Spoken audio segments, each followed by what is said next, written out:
In this video, I will be teaching Sanjana a little bit about picking and strumming without a pick. Well, I guess we couldn't quite call it picking. It would just be strumming without a pick. Strumming without a pick. And so you're going to use your right hand Mm-hmm. to sort of strum the different strings over the tunnel. So you can either slide your thumb all the way down, or you can pick individual strings with different fingers. And so that's sort of going to be what we're going to talk about. And they call it Pima. And they label your fingers differently. I think this is like a Hispanic way of doing it, or maybe a Spanish rather, not Hispanic.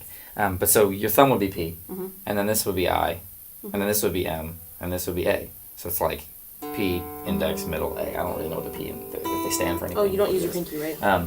You can use your pinky. Like typically, if you got advanced, you would use your pinky too. But we're just going to focus on these four fingers because you can do a lot with just these four. So what you want to do is first sit your thumb on the fourth string, sort of over the tone hole, right? And then when you're strumming, sort of keep it to the left of your fingers, to your left, so that you're sort of like, sorry, your fingers are going to be on the right side. So keep your thumb to the left. So you're going to have your fingers going to be like sort of inside your thumb. So it's going to be like this. Oh. So when you strum, you want to have these fingers on the inside of your hand and sort of curling. Okay. And you should have, with the other fingers when you're going to strum, you're going to want to use fluid motion from all your joints. So that you're sort of doing this kind of thing, you know. It should be like a natural motion. It shouldn't just be like this. Okay. Yeah, because that's not what we want. It should be the whole finger working as a unit. Okay. So I'm actually going to look over your shoulder a little bit. Okay. So that I'm actually able to see what you're doing. Yeah, of course I was going to hop over the chair. So go ahead and strum the fourth one. There you go. So keep it sort of lower though. Okay. So when you strum, just then slide your thumb onto the next string, but don't strum it. Just like let it anchor it. Yeah. So you go boom, but then strum the fourth one, but then leave it on the third one when you move down. So strum right past it. You understand what I mean? Strum the fourth one, right? But then instead of pulling your finger up like this, just move it to the third one, but don't strum it. Just go like that. Like, watch this. Oh. See that? Just like that. So that's like a controlled way to do it without losing your place. Like, so if you were strumming one string and you had to do it over and over again, that would be a good way to do it. Okay. Because then you wouldn't be losing your place. Oh. Yeah, there you go. And so then try to keep your fingers towards this side of your thumb, so this side of your hand. Like that? Other way. So sort of like, going to be more like that. So that when you're strumming, Okay. it's going to be that kind of thing. And then I always like to think of it as like pulling your fingers towards your palm when you're using your fingers. So like your thumb's going to stay to the outside. Exactly. Yeah, wonderful. And so now what we can do is take that strumming pattern and change the order in which you do the fingers. So I want you to do that again with your thumb first and then do the other fingers in order.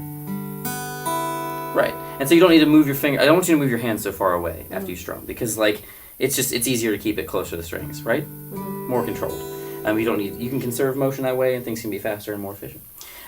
So instead of doing thumb, pointer, middle, ring, I want you to do thumb, ring, middle, pointer. Okay? Thumb, ring, middle pointer. So go for your thumb and then do the highest string with your ring finger and then bring it back. Oh, right. Hold on. Sorry. Yeah, good idea. Exactly. Yeah. And so now we can do different chords based on that. So if you want to put your ring finger on the third fret on the first string, right? There you go. And so strum that just from the fourth string. Just strum it normally. Okay. Not strum it normally. Just strum all the way down with like one fell swoop. There you go. So that's a G chord with a D in the bottom. And so if you then do individually picking it, you'll hear the different voices. So start on the fourth string. There you go. No, one more then. Sorry. There you go. And then do the thing with the pointer finger after that on the next string. But just go normally down with your so thumb, pointer, middle, ring.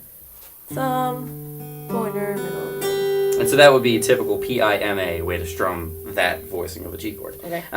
Then if you do something like try thumb, middle, pointer, middle. Thumb, pointer. Wait, no. Middle finger next. Sorry. Thumb, and then middle on the next string. Yeah, there you go. Well, sorry, the second one. Okay. So it's the one that corresponds to your middle finger. Middle. Or no, thumb. Middle. That looks good there. I liked it before you moved it. Okay. So thumb, pointer, middle, ring. Well, okay, that's a good order to do it in order. But I want you to do it out of order. So here's what it's gonna look like. Okay.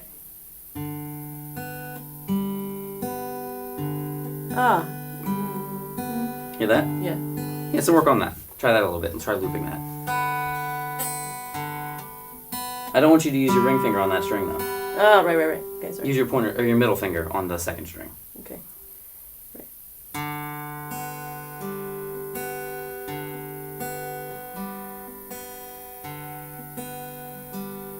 Nice.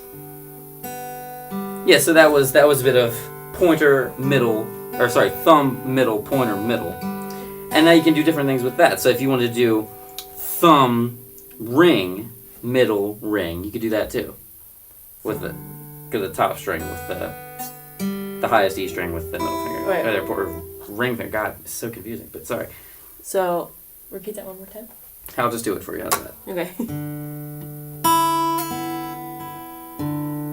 Put it back on that third fret though. Third fret, right? Oh, there That's you what it's gonna be like. Oh. No, my bad. That was nice. Oh. Well, that's not exactly what I was asking, but still, like these are the different patterns that you can explore with picking with just a single finger. Okay.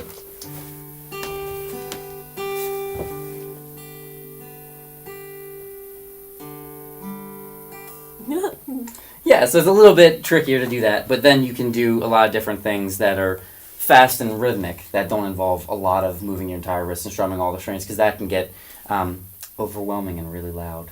So we don't always do that. Okay. So yeah, that's a little bit about strumming without a pick.